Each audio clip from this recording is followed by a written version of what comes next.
Hi, in this tutorial, we learn how to create this kind of poster using Blender 2.82.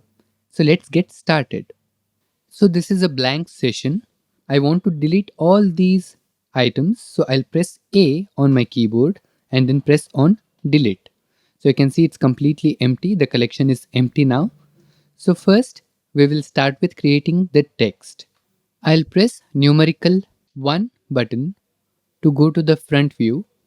Suppose if you're like this, you can also click on this green button so that it comes to the front view.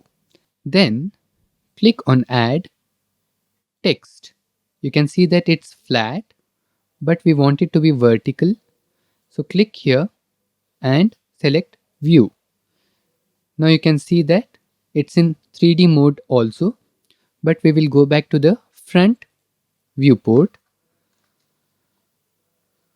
Right now the text is text itself, but I want to change it to Safi.media.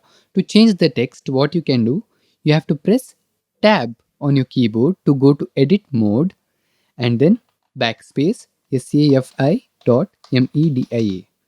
Again press tab to come back to object mode.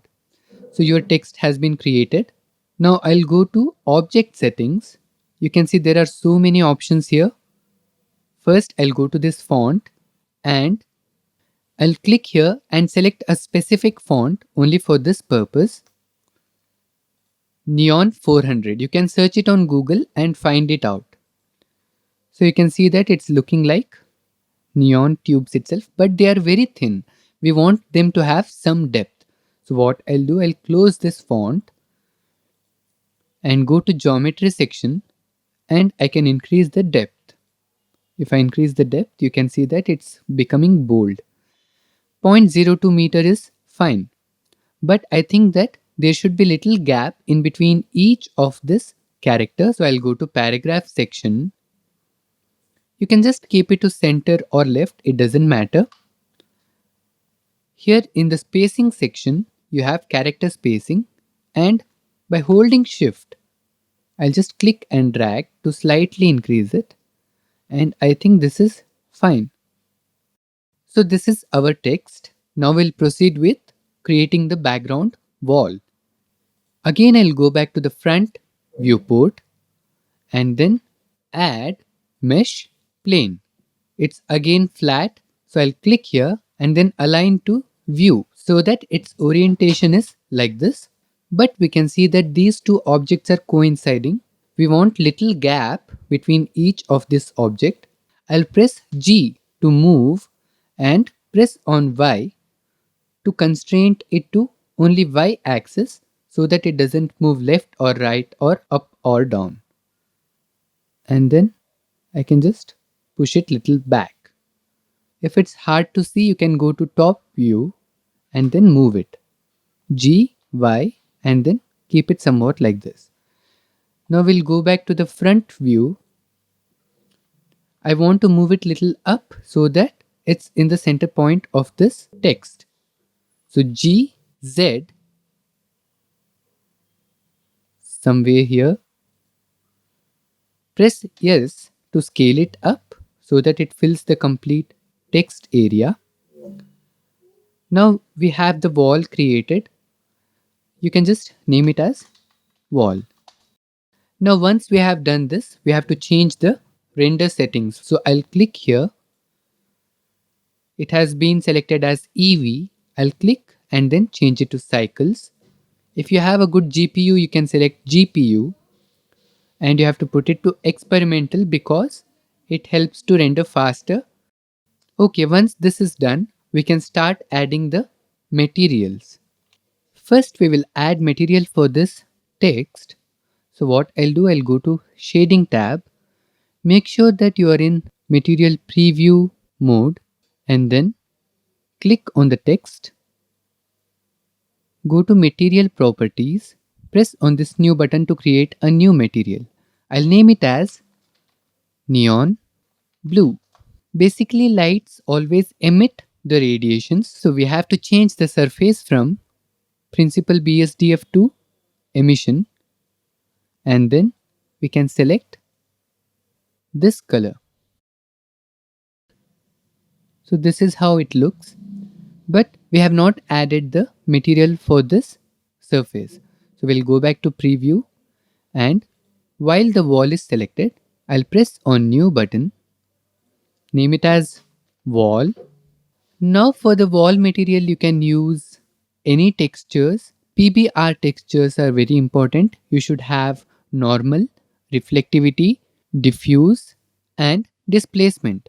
Now to add the textures, you can directly go to the folder, drag and drop each of the image like this, and then plug the corresponding images to the nodes, and you can get the material like that, but it's very time consuming. Make sure that you go to edit preferences and you have enabled node wrangler. This is the plugin which enables lot of shortcuts. I'll close this. Make sure that you have selected only this principal BSDF and you press Ctrl, Shift and T.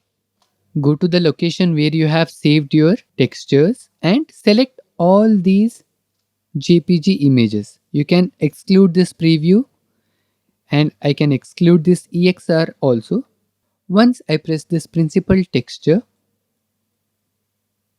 you can see that the node setup has been done. You don't need to always drag and drop lot of things and then waste your time. So this is a very simple thing. We'll just go to the rendered view to see how it looks. Okay, it's looking fine, but to make it more dramatic, I'll go to the world settings and change the strength of video background to be 0. You can see that it's only black background now and it looks very dramatic. Now let us add the outline here. Instead, I'll go to the layout view.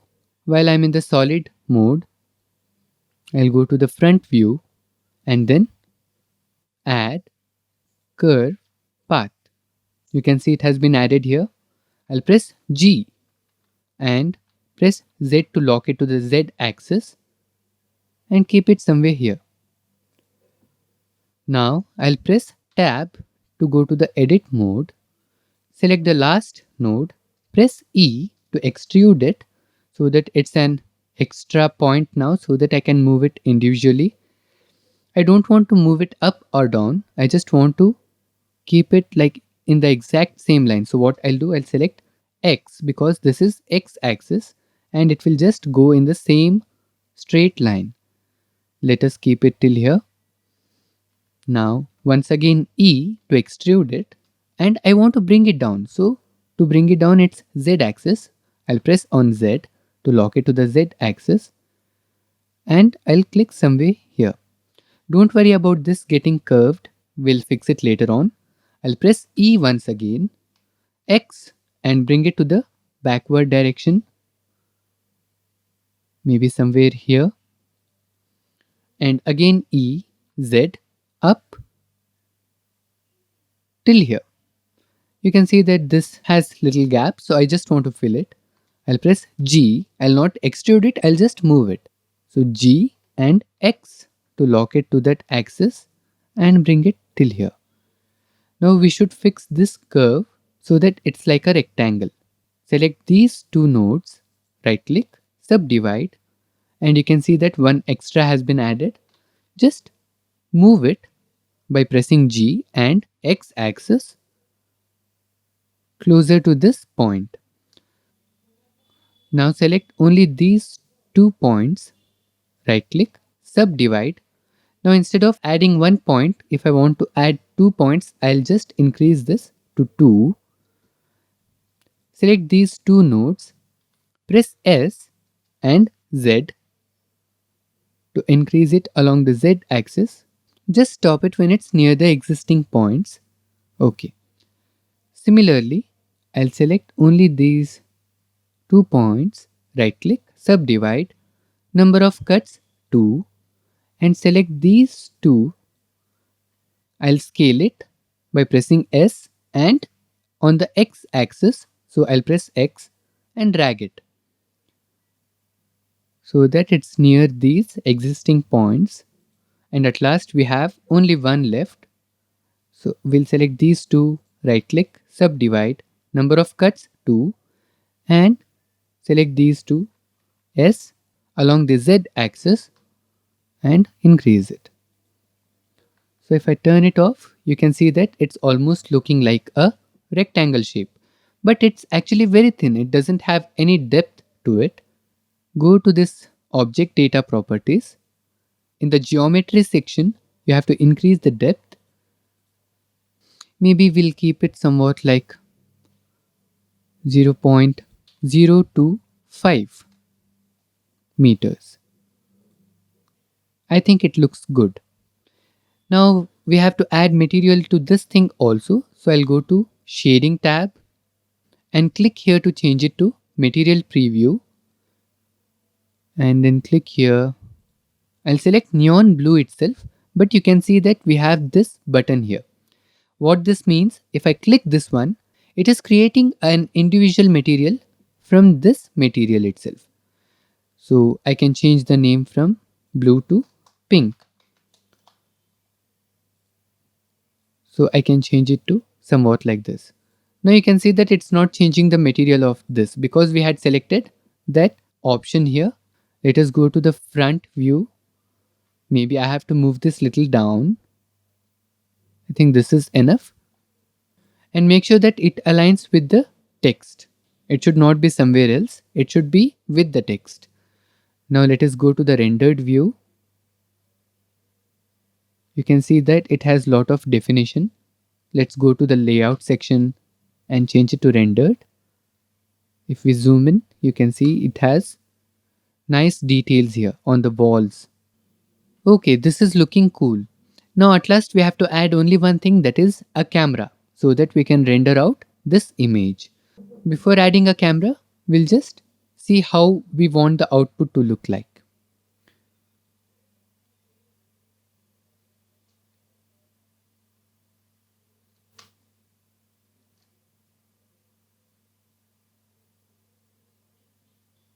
Okay, like this.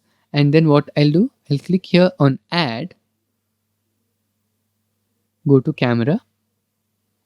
And you don't have to worry about the position of the camera. You just have to press on Control, Alt and 0 on numerical keyboard. You can see that it's not covering the entire area while the camera is selected. Right click on this outline and click on camera lens angle. Just drag it backwards, we'll see. Okay, somewhere here. And then you can press G to move the camera somewhat like this. I want to decrease this even more. Okay, cool. Now we just have to press on render button, which is F12.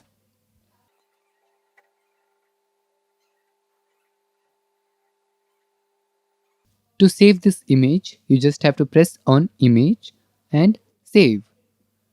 I'll save it on desktop.